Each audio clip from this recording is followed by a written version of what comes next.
welcome. Tonight we will be traveling back in time, not to the romanticized world of Viking raiders and long ships, but to the quieter, harsher, and more ordinary existence that defined most of their lives. Despite the popular image of fierce warriors, the majority of Vikings were farmers' people bound to the land, to the changing seasons, and to the daily rhythm of work that never truly ended. Their world was one of struggle and survival, yet also of remarkable endurance, ingenuity, and community. As you listen, let your mind gently wander. Imagine the faint crackle of a hearth fire, the dim glow of an oil lamp, the faint scent of earth and wood smoke carried on a cold northern wind. We will move slowly through their world, lingering on the details, allowing you to drift further into relaxation. But for now, let us begin where most lives were spent, tending to the land, struggling against weather, and enduring the quiet burdens of survival. Imagine yourself waking in a Viking longhouse. The air is cool, tinged with the smell of wood smoke and damp earth. The roof above is made of overlapping wooden planks or turf, designed to hold back the relentless northern winds. Around you, the sounds of livestock stir, sheep shifting in their pens, a cow lowing softly, chickens rustling, and many households' animals were brought inside during the harshest months, their warmth a necessary addition to the human family's survival. The day begins early, often before the faint light of dawn. Farming in Scandinavia was shaped by the seasons, and each short summer day was precious. In spring, you would rise to plow the soil, turning the heavy earth with a wooden plow often pulled by oxen. The soil was stubborn, filled with stones that had to be cleared by hand. Your hands would grow calloused from constant work, your body bent to the rhythm of labor. In summer, crops demanded attention. Barley was a staple alongside oats and rye. Flax might be grown for linen, and vegetables like cabbage and turnips filled out the diet. Fields had to be weeded by hand, day after day, under the pale northern sun.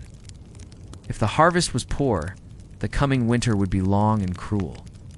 The smells of this world were strong, but steady, the sharp scent of manure used as fertilizer, the earthy richness of turned soil, the smoke from the cooking fire mixing with the scent of dried fish hung from rafters. The rhythm of the day was not glamorous, but relentless. When winter came, the work did not end. Food had to be preserved, meat salted or smoked, fish dried, grains stored in wooden bins. The animals required constant care. Imagine the biting chill outside, frost creeping along the beams of the house, and the slow crackle of a fire as families huddled together to share warmth. Clothing was homespun and practical wool cloaks, linen tunics, fur-lined garments for the coldest months. The work of spinning and weaving fell largely to women, who also prepared meals, cared for children, and managed the household. Their labor was as constant as the men's, though often less recognized in the sagas. There was little privacy. Families lived together in one space, sleeping on benches along the walls, wrapped in blankets of wool or animal hides. The longhouse was a shared world, filled with the sounds of breathing, of quiet conversation, of tools being sharpened, of meals being prepared. It was a life of repetition and necessity. Each day was a small struggle against time, weather, and chance. Storms could destroy crops, disease could claim livestock, and hunger always lingered at the edge of possibility. And yet there was also a rhythm that offered stability. It's the same motions, the same tools, the same cycles of sowing and reaping, of tending and preserving.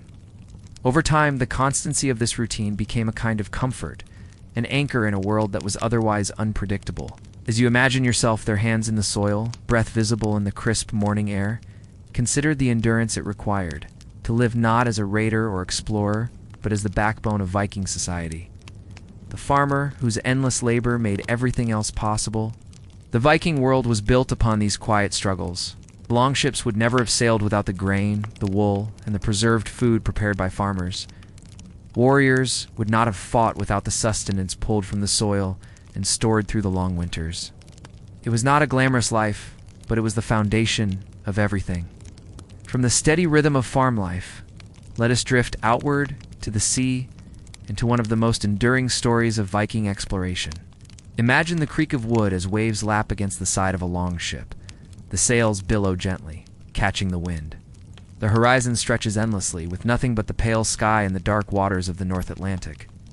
This is the world of Leif Erikson, son of Eric the Red, remembered not as a farmer, but as an explorer. His story is woven into the sagas, with semi-historical tales passed down through generations, part history and part legend.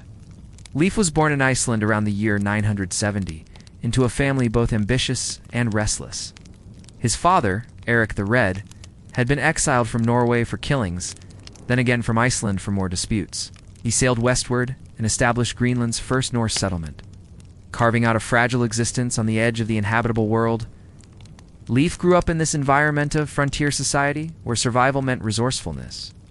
But where the lure of further lands always pulled at the imagination, Greenland was harsh, its soil thin, its winters long. It was a place that demanded resilience, yet promised little abundance. To thrive, one had to look outward. The sagas tell us that Leif first traveled to Norway, where he entered the service of King Olaf Tryggvason. It was here that he encountered Christianity, a faith spreading across Scandinavia during his lifetime.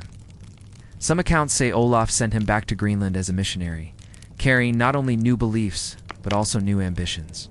Yet it is not as a missionary that Leif is remembered, but as a voyager. According to the saga of the Greenlanders, a trader named Bjodni had been blown off course years earlier and sighted unknown lands far to the west. He had not gone ashore, but his tale lingered.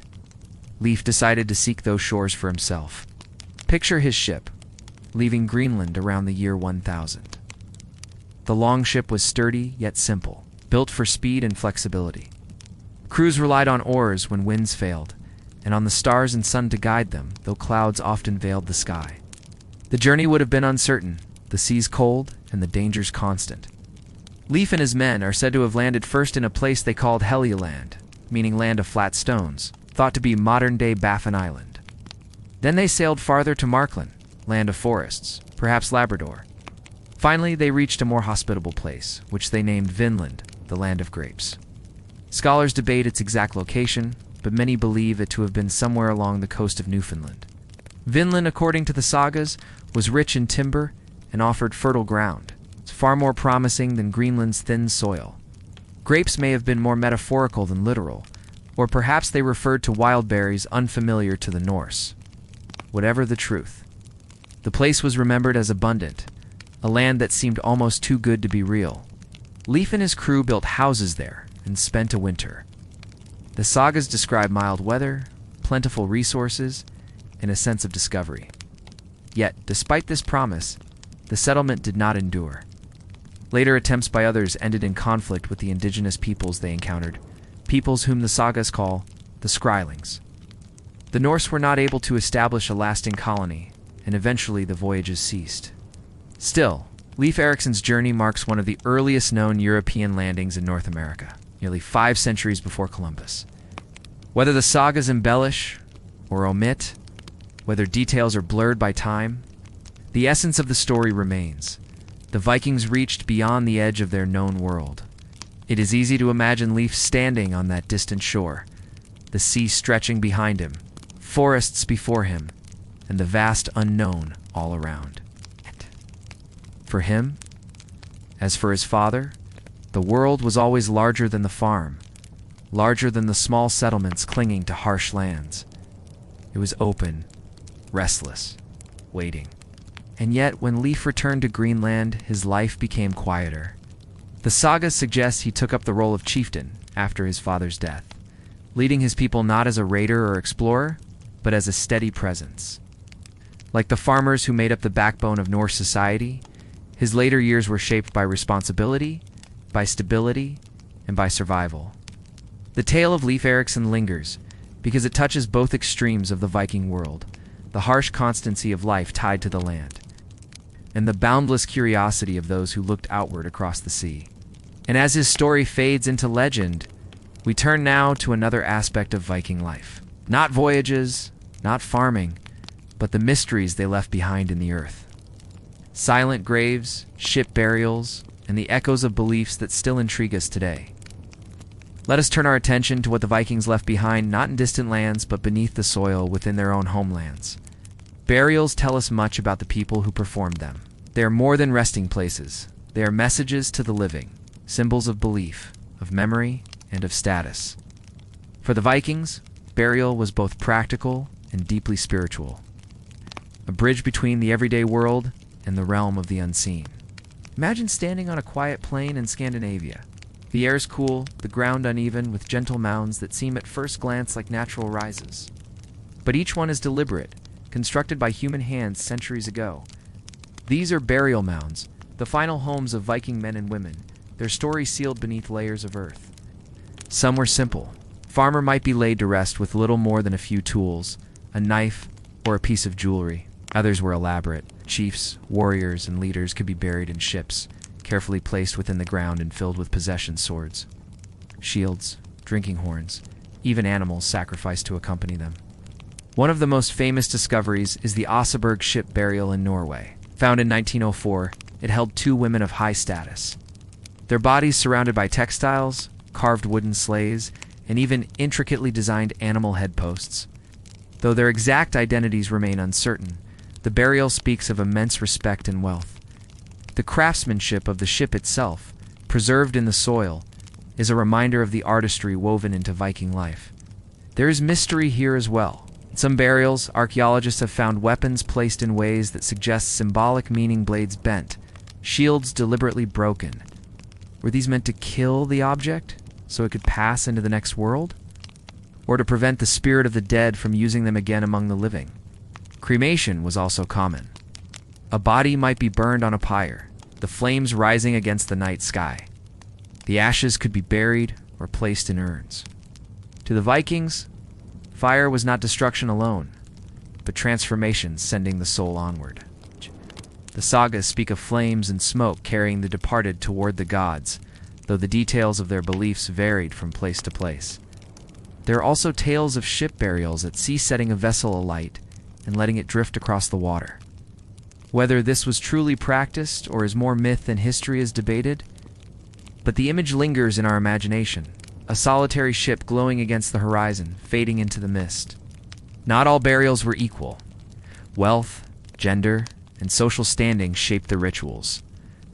A thrall or enslaved person might receive only the barest recognition, while a chieftain could be honored with an entire vessel, animals, and treasures.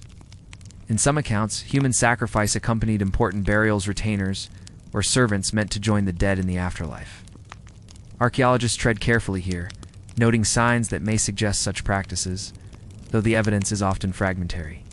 What we do know is that the Vikings saw death not as an ending, but as a passage. The afterlife could mean Valhalla, the hall of warriors who died bravely in battle. It could mean the meadow ruled by the goddess Freya. For others, it was hell, a quieter, colder realm. Which path awaited the dead depended not only on how they lived, but on how they died. As you picture these burials, you might imagine the quiet ceremony of a community gathered.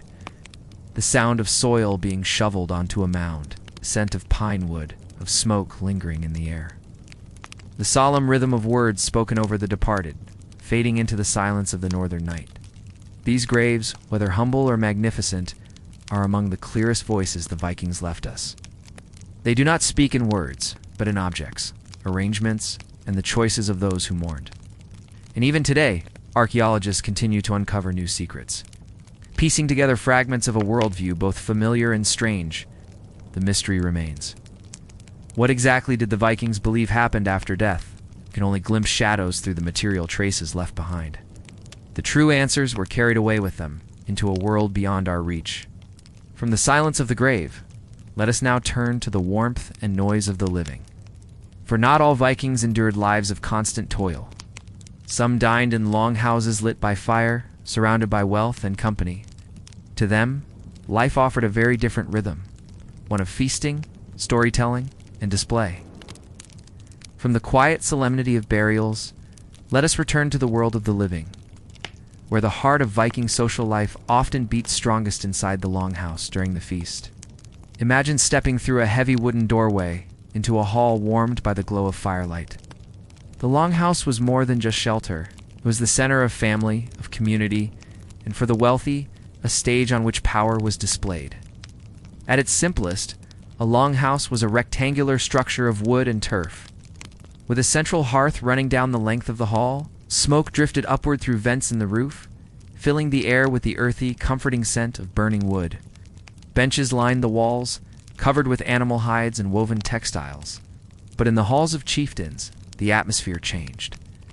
Here, the structure was larger, the decorations richer. Carved beams, colored shields hung along the walls, and finely woven tapestries gave an air of authority. Guests entering would be immediately reminded of the wealth and influence of their host. Feasting was both celebration and politics. Food was not only sustenance, but a display of generosity. A chieftain or king who offered abundant meals strengthened his reputation and bound his followers closer. Picture the table spread with roasted meat spork, beef, lamb flavored with herbs or preserved with salt. Fish, so central to Viking diets, would be plentiful, dried or fresh. Bowls of porridge, bread baked from barley, and vegetables like turnips and cabbages filled out the fare. Honey, gathered from bees, sweetened dishes, or was fermented into mead, the drink most associated with Viking feasts. The mead was poured into horns or wooden cups, passed from hand to hand. The feast followed a rhythm. Toasts were made in honor of gods, ancestors, and leaders. These were not hurried speeches, but steady rituals, repeated and expected. Drinking itself carried weight. Tit was part of the social contract, part of what bound communities together. Storytelling was another vital element. Skalds, the poets of the Viking world, recited tales of gods, of heroes, of voyages. Their words echoed through the hall, blending history and myth. The sagas we know today may have had their first life in such settings, carried on voices in firelight, spoken slowly into the night. Music, too, played its part. Simple instruments, flutes, lyres, drums added texture to the atmosphere. The sounds were not grand orchestras, but modest, rhythmic, repeating patterns, steady as a heartbeat. Luxury was present, but it was relative. Gold and silver might adorn a wealthy table, but often status was shown through objects less glamorous yet still rare. Imported glass beads, finely crafted brooches, foreign fabrics brought by trade. The very act of offering abundance in a land where survival was never guaranteed was a kind of power in itself, and yet, for all their grandeur, even these gatherings reflected the same truth as farm life. The cycle of giving and receiving, of maintaining balance, of sustaining bonds. The Longhouse Feast was not escape from hardship, it was recognition of it. A way of affirming community in the face of the unpredictable northern world. As the night wore on, the fire would burn low, the conversations would quiet, and guests would drift into sleep on benches and furs. The Longhouse became not just a hall of feasting, but a communal space of rest, of safety against the cold outside. When you picture this scene, firelight flickering on carved wood, the faint hum of voices and instruments, the taste of mead sweet on the tongue, you glimpse a different side of Viking life. Not the harsh rhythm of farming, not the voyages across the sea, but the warmth of shared experience, of stories, of belonging. It is a reminder that even in a world of struggle, moments of comfort and connection could be found. And so, our journey through the Viking world comes to a close. We began with the farmer, rising before dawn to toil in the soil, enduring long winters and short summers, bound to the rhythm of the land. From there, we followed Leif Erikson across the sea to distant shores and the edges of the known world. We descended into the silence of the graves, exploring the mysteries of Viking burials, where belief and ritual left their marks in the earth. Finally, we sat in the glow of the Longhouse, listening to stories, tasting mead, and feeling the warmth of a community gathered together. Each part of Viking life was different, yet all were connected. The toil of the farmer supported the voyages of the explorer. The rituals of burial revealed the beliefs that guided the living. The feasts of the elite were only possible because of the endless work of the many. Together, these threads wove the fabric of a society both harsh and enduring. As you reflect on their world, you may notice the contrast with your own. Tonight, you rest in warmth and safety, free from the cold winds of the North Atlantic, free from the uncertainty of harvest or famine. The struggles of the past belong to another time, yet their echoes remind us of how much has changed and how much has endured. Now, let those images fade gently. The Longhouse fire dims. The voices grow quiet. Outside, the northern sky is vast and still, the stars ancient and steady. The farmers sleep, the voyagers rest, the dead lie in their mounds. And the stories continue in whispers carried across centuries. You too may let go now. Set aside the weight of thought. Drift slowly, calmly, into rest. Just as the Vikings did after long days of labor, after voyages, after feasts. Allow yourself to sink into stillness, into the comfort of sleep. Good night.